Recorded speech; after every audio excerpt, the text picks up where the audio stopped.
उनमें और हमें बेसिकली डिफरेंस ये है कि लॉ एंड रेगुलेशंस कमिटमेंट्स वो बड़ी ज़बरदस्त है। इसके अलावा टेक्नोलॉजी पे उन्होंने बहुत वर्क किया है। आईटी के लिहाज से इस टाइम वो हमसे बहुत आगे जा चुके हैं। मेरे ख्याल में अभी हम उसके स्टार्ट पे भी नहीं हैं।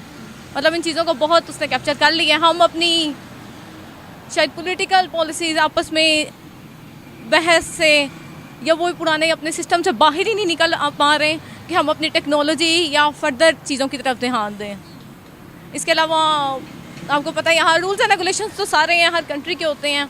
इम्प्लीमेंटेशन उनकी बहुत ज़रूरी है और पॉलिसी मेकर्स इदारे हमारे स्ट्रॉन्ग होने चाहिए, इम्प्लीमेंटेशन स्ट्रॉन्ग होनी चाहिए। दुनिया के लिए हेल्पफुल कितने हैं कि दुनिया की मदद हम कर रहे हो या दुनिया हमसे मदद मांग रही हो? नहीं, ऐसा तो मेरे ख्याल में सभी जानते हैं हम दुनिया के लिए हेल्पफुल तो मुझे नहीं लगता है। और हम किसी मुल्क की मदद क्या करें, बल्कि हम खुद इस टाइम मदद के लिए अपील कर रहे होते हैं, कभी अमेरिका से, कभी मुस्लिम कंट्री से, कभी किधर से। ये चीज़ें हालात आपके सामने हैं। मेरे ख्याल में हम इस काबिल हैं। भारत की बात करें तो क्या कहेंगी? एक तो पहली बात, उनसे कोई जल्दी पंगा लेता नहीं है। दूसरा, अगर कोई ले ले तो फिर वो खुद माफ़ी मांगता है, उनकी मदद की ज़रूरत पड़ जाती है। उनको क्या कहेंगी? वो देखिए उन्होंने अपने आप को इतना स्टैब्लिश कर लिया, इस पोजीशन पे ले आए हैं अपना वर्कआउट करके, तो ऑब्वियसली फिर अगला जो कंट्री है वो उससे डाउन पोजीशन पे है, तो उससे तो ऐसा करना पड़ेगा। अभी बड़ी बड़ी सुपर पावर्स भी कह रही हैं कि हमने बिजनेस करना तो भारत के साथ। ऐसा क्या जादू है उनमें? जादू बेसिकली ये है कि मार्केट बहुत भरी है, उसकी पॉपुलेशन बहुत ज़्यादा है। मतलब सिंगल प्लेस पे आपको बड़ी मार्केट मिल सकती है वहाँ। मार्केट बड़ी होने के साथ साथ देखिए, मार्केट बड़ी तो चाइना की भी है, लेकिन चाइना में इस वक्त इन्वेस्टर जो है वो इतना इंटरेस्टेड नहीं है। भारत ही क्यों? चाइना की मार्केट बिल्कुल बड़ी है, लेकिन पॉपुलेशन इंडिया के लिहाज से नहीं है। और दूसरी बात है, चाइना की अपनी मेरे ख्याल में प्रोडक्ट्स और वो बहुत ज़्यादा हैं कि आई डोंट थिंक सो वो डिपेंड नहीं करते दूसरे कंट्रीज़ पे। तो इंडिया ऐसी मार्केट है जो अट्रैक्ट कर सकती है किसी भी कंट्री के लिए, क्योंकि लोग यहाँ पे अडोप्शन करते हैं डिफरेंट चीज़ों को। ये जो हमारे बड़े सगीर के पीपल है ना, मतलब डिफरेंट चीज़ों को जो ये अट्रैक्ट जो इन्हें करती हैं उसकी तरफ मरगूब होते हैं। ये मतलब बेसिकली ये डेवलप कंट्रीज़ नहीं हैं, अंडर डेवलप कंट्रीज़ हैं। जैसे ही इनको डेवलपमेंट या किसी चीज़ की तरफ अट्रैक्ट किया जाता है तो इसको फॉलो करते हैं। इंडिया तो अपनी प्रोडक्ट्स खुद बना रहा है। बना रहा होगा, लेकिन चाइना और अमेरिका के लेवल पे तो नहीं है ना। नहीं, उन्होंने चाइना को बाइकआउट करके अपनी सारी उन्होंने प्रोडक्ट्स अपनी खुद बनाई हैं। प्रोडक्ट लिंक इंसेंटिव की स्कीम के तहत उन्होंने बहुत प्रोडक्ट्स अपनी बना ली है। उनकी कंट्री में तो अपनी प्रोडक्ट्स चल रही हैं, वो तो चाइना की चीज़ों को अलाउ ही नहीं करते। ये बड़ी अच्छी तो उनकी चीज़ें अमेरिका में भी इस्तेमाल हो रही है। चाइना के अंदर एक अलग से इंडियन मार्केट है। बिल्कुल, कुछ चीज़ें डिफरेंट चीज़ें हैं बेसिकली देखा जाए।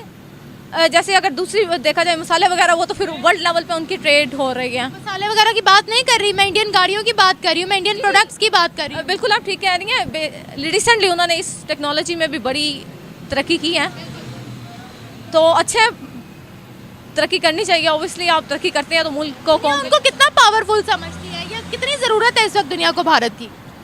इस टाइम तो बहुत ज़्यादा ज़रूरत है। मैंने आपको बताया, जैसे मेरे पॉइंट ऑफ व्यू से कि मार्केट वो बहुत बड़ी है। आपको सिंगल प्लेस में बहुत अच्छी मार्केट मिल जाएगी तो दुनिया तो उसे प्रेफर करेगी। मतलब वर्ल्ड लेवल पे आप थोड़ी थोड़ी इन्वेस्टमेंट करने के बजाय आप एक ही प्लेस पे अच्छी इन्वेस्टमेंट करके अच्छा प्रॉफिट ले सकते हैं उनसे।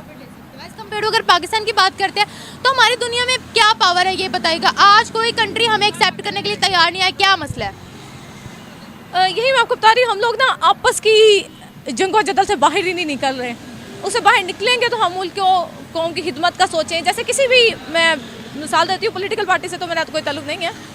मैं बताना चाह रही हूँ, कोई भी एक पार्टी अगर वो अच्छा काम कर रही है तो दूसरी पार्टी नेक्स्ट कोई भी आती है उसको उसके अच्छे काम को सपोर्ट और आगे कंटिन्यू करना चाहिए, ना कि उसका काम बंद करके अपना शुरू कर दे। मतलब नॉर्मली हमारा ये सिस्टम और कल्चर चलता आ रहा है। मतलब कोई भी अच्छा काम करते हैं हमें नेक्स्ट आके उसको सपोर्ट करना चाहिए, उसको आगे लेके चलना चाहिए, एक मुल्क और एक कौम की तरह। सवाल पूछूंगी, जैसे मालदीव्स की मदद पहले भी काफ़ी भारत ने की है, नो डाउट, ठीक है। मालदीव्स उनको अपना बड़ा भाई बोलता था, अभी बदतमीजी करके दोबारा फिर से मदद मांग रहे हैं। पाकिस्तान की भी हालात बहुत बुरे हैं, हमें मांगनी चाहिए उनसे मदद?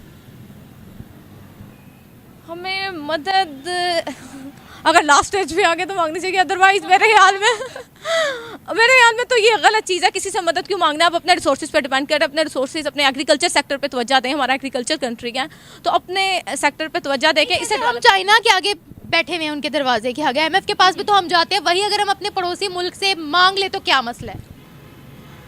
देखिए इसमें और भी पहली बात तो ये कि हमें अपने आप को डेवलप करना चाहिए, लेकिन वो तो चीज़ नहीं हो रही है। अगर कर्जों पर ही चलना है तो भारत से मदद क्यों नहीं मांगते हम? भारत से मदद क्यों नहीं मांगते? Attitude problem. नहीं, बेसिकली एटीट्यूड प्रॉब्लम नहीं, ये हमारी एटीट्यूड का इसमें मसला नहीं आता। जब मुल्क को कौम की तरक्की के लिए देखना चाहिए, ठीक है आप ट्रेड कर सकते हैं लेकिन रूल्स एंड रेगुलेशंस के साथ। मतलब सब रूल्स एंड रेगुलेशन नहीं किसी के फॉलो किए जा सकते, कुछ अपने भी रूल्स एंड रेगुलेशन है। जैसे हमारा उस कश्मीर वाले इशू पे उनसे काफ़ी बस ही कर दे। कश्मीर की इतने सगे हैं, हमने तो 10 से 12% जो कश्मीर है वो चाइना को दान कर दिया है। अभी हम कश्मीर के बड़े सगे हैं। बस इसी तरह के कुछ इश्यूज है ना, वरना ट्रेड में तो कोई इशू नहीं है हमें किसी भी कल्चर से, किसी